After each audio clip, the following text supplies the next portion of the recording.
देखो हम कभी अगर शहर जाते हैं, है ना?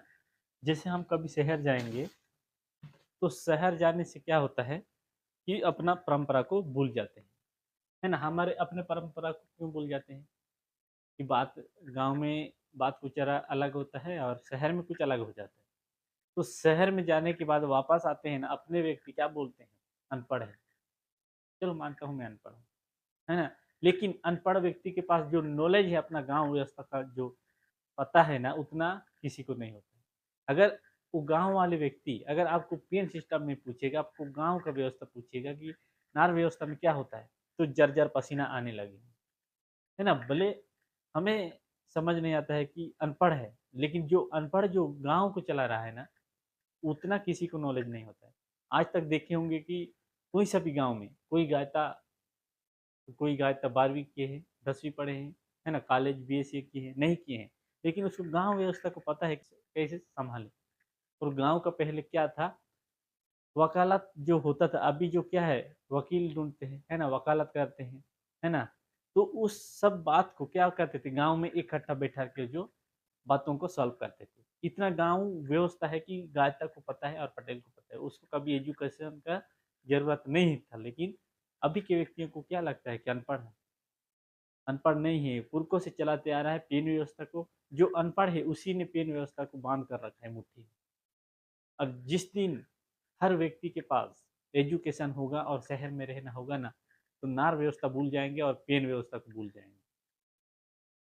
तो आप लोग को मेरी बात गलत लग रहा होगा कि एजुकेशन के बारे में बोल रहा हूँ, लेकिन एजुकेशन लेना बहुत ज़रूरी है, लेकिन उसके साथ-साथ पेन व्यवस्था यानी कि नार व्यवस्था को भूलना नहीं चाहिए था। क्योंकि अभी लोग हर जगह भूल जाते हैं, हर एज में भूल जाते हैं कि पेन व्यवस्था क्या होता है ना?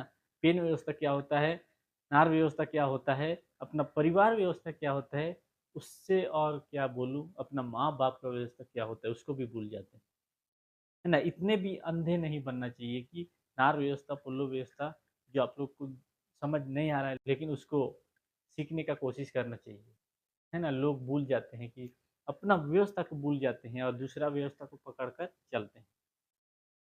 तो आप लोग को जो भी है, आप लोग के पास जो बचा है आपके एसटी, एससी, ओबीसी जो आप लोग की भाषा और आप लोग की मातृभाषाओं से बचा है। आप लोग का पहचान बन रहा है, आप क्या है?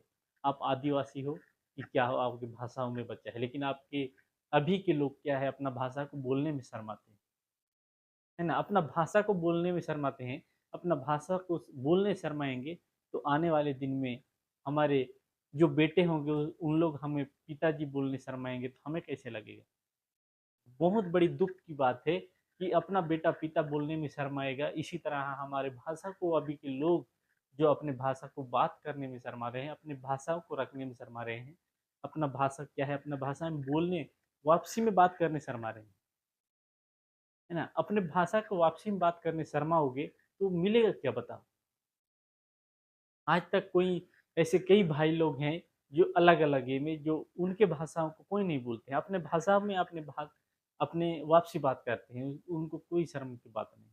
लेकिन हमारे आदिवासी भाइयों को अपनी भाषा बोलने में शर्म आ जाती है। बहुत बड़ी दुःख की बात है।